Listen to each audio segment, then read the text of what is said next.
Welcome to my YouTube channel. I'm Tom West, and we are going to take a look at the 8th chapter of the book of Daniel. It's a powerful message that's very, very pertinent to us today. Hope you will subscribe to this and share this video with someone else. It could be very, very impactful for them. I call this the Spirit of Antichrist. Now, last week I read the scripture. This week I'm going to suggest that it made my time about 5 minutes longer than I wanted it to be. So I'm going to suggest that maybe you read it, but you'll understand what I'm talking about and what the chapter says through the message. The Spirit of Antichrist. Daniel is going to relate to us a dream that he had, and it was in the 3rd year of Belshazzar's reign. Daniel goes back in time just before chapter 5 for this. They didn't do things the way we do things. They would slide back and forth in time. And he goes back to just before the time period of just before chapter 5 with this dream. He was in a place called the Citadel of Susa in the province of Elam and was beside the Ulai Canal. This is the 2nd largest city in Babylon. And before Daniel is done with this dream, we're going to see 3 things, and these are really, really important. First, we will see the Antichrist the world has dealt with now, then the Antichrist the world will deal with, and then the spirit of Antichrist that we're dealing with now. Everything Daniel sees is prophecy and has not happened yet when he saw it. I like to call this pre-recorded history. In other words, when he wrote these things down, they had not happened yet. But all that we will see will happen. It is prophetic. It is word from God. First, he sees a ram with 2 horns, and one of the horns grew larger than the other. This ram represents the kings of Medo-Persia. One grew longer than the other and represented Persia, which became dominant. Next, a goat with a prominent horn between his eyes comes from the west. This goat charged the ram with great rage, knocking him to the ground, and no one could stand against the goat. The goat stands for Greece under Alexander the Great, who conquered Medo-Persia with great power, with great speed, and with great military strategy. Verse 8 of Daniel chapter 8 describes Alexander the Great becoming very powerful when at the height of his power, the horn was broken off and replaced by 4 horns. Alexander died in his 30s, and the kingdom was divided 4 ways under Ptolemy I over Egypt and Palestine, Seleucia over Babylonia and Syria, Lysimachus over Asia Minor, and Antipater over Macedonia and Greece. Out of the 4 horns grew another horn that started small but grew in power, and it says it grew in power to the south and east toward the beautiful land. The beautiful land is Israel. This is a power that would go toward Israel. This is a guy named Antiochus Epiphanes who would rule and would be powerful, and he would be ruthless. And he points forward to a lot of other stuff that will happen prophetically in history. Daniel 8:12 describes Antiochus Epiphanes.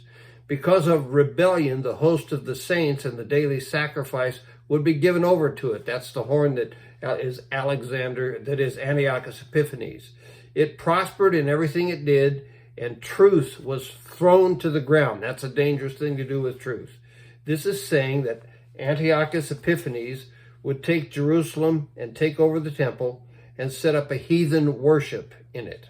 That happened. This is predicting that it will happen. Again, this is pre-recorded history.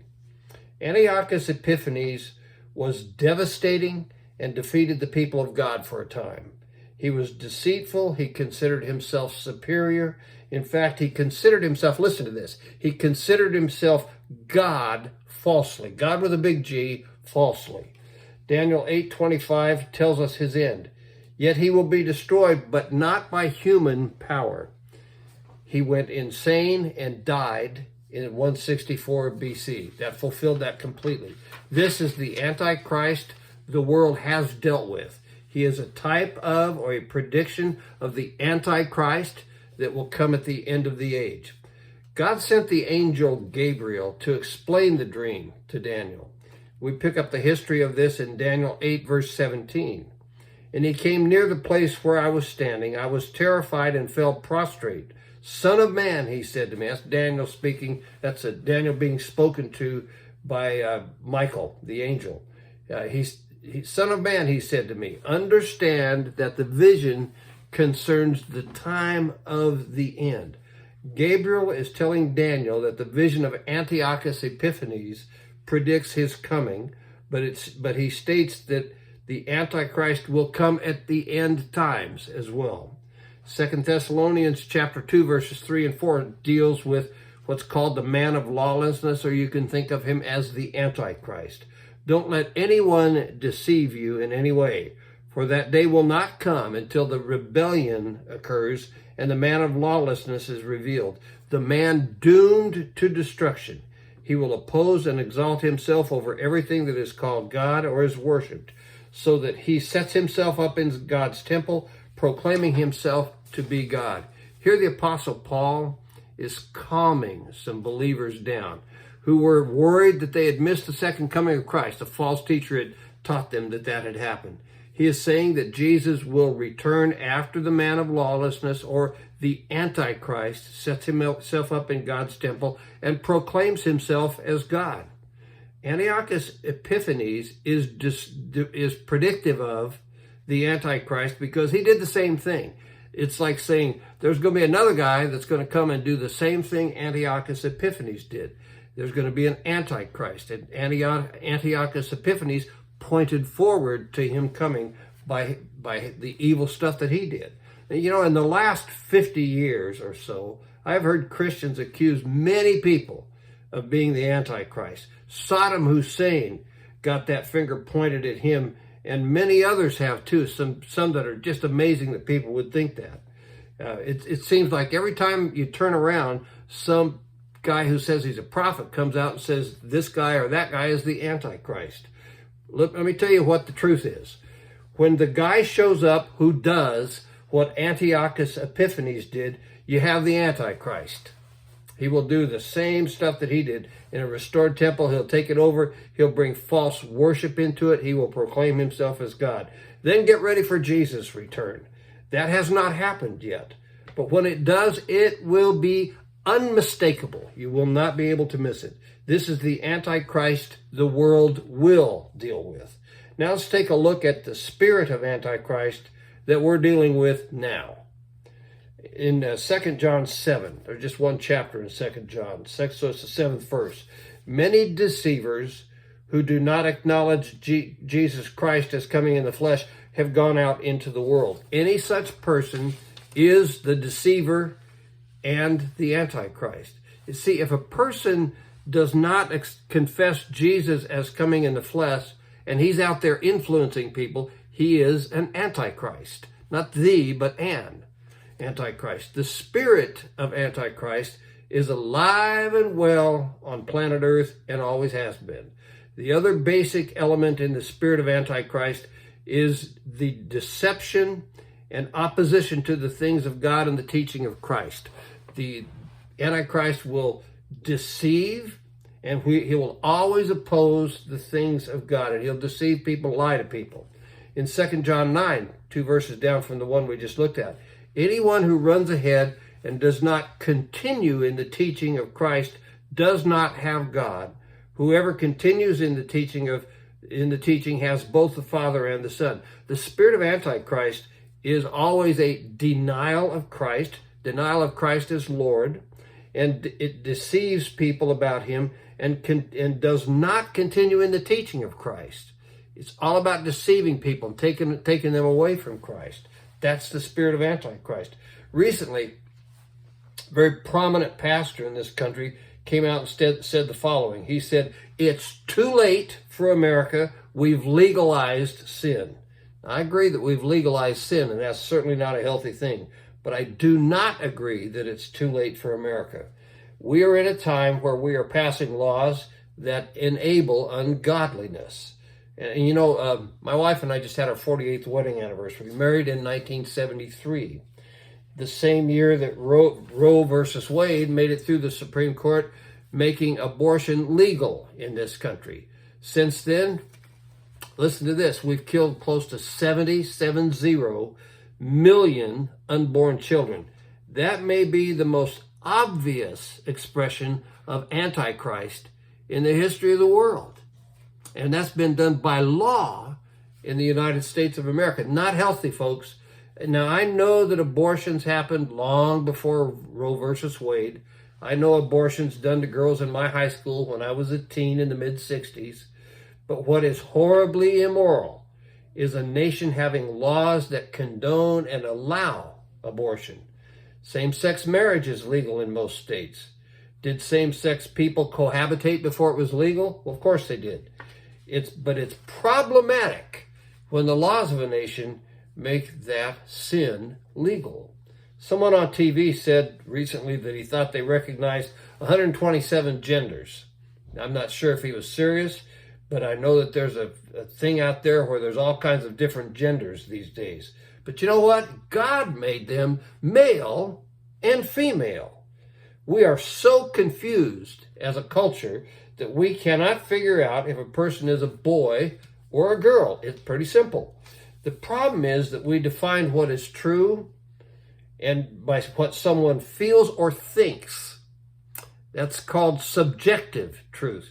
We have started defining truth that way. Instead of defining it by biology, this is how God made it, and not by his word, which is objective truth. The creation and objective truth is defined by creation and by God's word. Objective truth can only be defined by whether something can be traced back to God by creation or by his word in the Bible. Subjective truth is accepted and taught in our schools and in our colleges. In other words, if somebody feels or thinks that something is true, they see it as true. I want to tell you what subjective truth is. It is the spirit of Antichrist, because it denies truth. And Christ is the truth. Congress is trying to pass that law, I've mentioned it in previous messages, that says that if a boy identifies as a girl, he'd shower with the girls at school. Best word I can think of for that is horse feathers. It's just it's nonsense. If you told the guys when I was in high school that if they would identify as a girl, they could shower with the girls, you know what they would have done? They would have identified as a girl so they could shower with the girls. There it is. There it is. That's the spirit of Antichrist.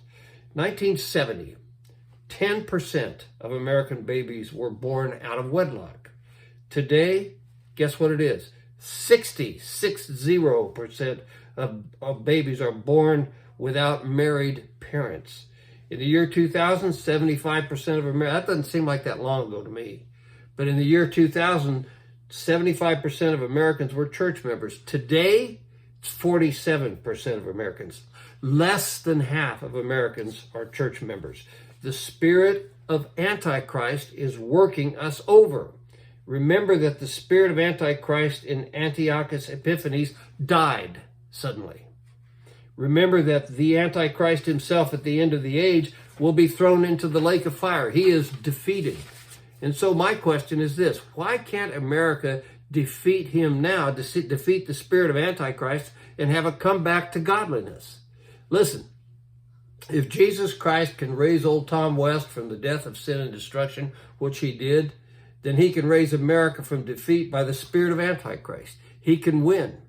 We just need to get out of his way and let him do it. If the Lord can raise the dead, he can, he did, and he will, then he can raise America from the dead. We need revival in the church and in the culture. So ask God for revival in the church and in the culture. And focus on Jesus, not your brand of church. Have Good Friday and Easter every day. Every day have Good Friday and Easter. Be focused on Christ's death to pay for sin and his bodily resurrection from the dead. Don't talk about prayer. Pray, pray, pray. Pray in groups, pray alone. Study the Bible and preach and teach the Bible. Ask yourself what difference Christ has made in your life and then tell others what he's done for you, and learn how to lead a person to the Lord, and then do it. I think in the next week I'm going to share a video about how you can lead a person to the Lord. It's really not that complicated. Churches, listen to this, churches need to exist to keep Jesus happy, not keep each other happy. We need to exist to keep Jesus happy. And you know what? Jesus is happy when the lost are found. He died on the cross to save people. His body, the church, should exist for the same purpose, to see people saved. Churches need to quit fussing about how to worship God and what music to use, and start worshiping God. That's what needs to happen. I'm sorrowful about the influence of the Antichrist, and I can easily worry, and sometimes do, about the influence of Antichrist on America, about the spirit of Antichrist influencing America, and he's working us over. What we need to do, though, is look up to Christ for revival. Sorrow looks back, worry looks around, faith looks up to Jesus. When we look up to Jesus, even with the spirit of Antichrist working us over, we can go back and claim Romans 8:37. No, in all these things, we are more than conquerors through him who loved us. Let's pray. Father, help us look to Jesus for revival. Help us look to Jesus to change us and make us a godly nation. We need your intervention. We cry out to you and pray that you would crush the spirit of Antichrist in the nation and in the church. And we pray it in Jesus' name. Amen. Hope you'll subscribe and share this video with someone else, and I'll see you later on in the week.